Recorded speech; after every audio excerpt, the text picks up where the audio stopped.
The distinct form of speech heard around Bremen, Germany, and Interlaken, Switzerland are considered regional dialects of the German language.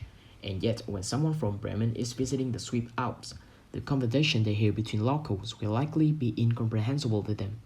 Similarly, outside of China, Mandarin and Cantonese are often referred to as Chinese dialect, but they're even more dissimilar than Spanish and Italian.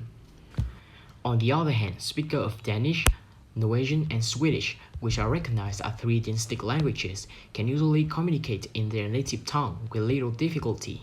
And Turkic language soap operas broadcast without dubbing or subtitles are some of the most popular shows in Azeri-speaking Azerbaijan. So, when is a form of speech considered a dialect versus a language? It seems reasonable that the degree of mutual intelligibility will determine whether two ways of speaking are classified as separate languages or as a dialect of the same language.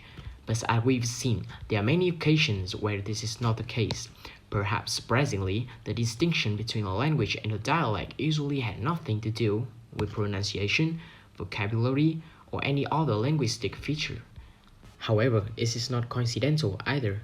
It's a matter of politics. The basis for what's officially deemed a language was shaped by the emergence of European nation-states beginning around the 1500s.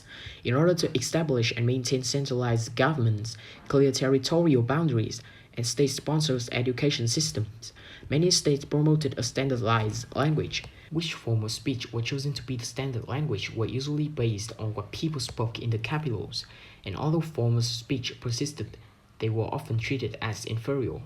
This tradition extended across the globe with European colonization and into modern times.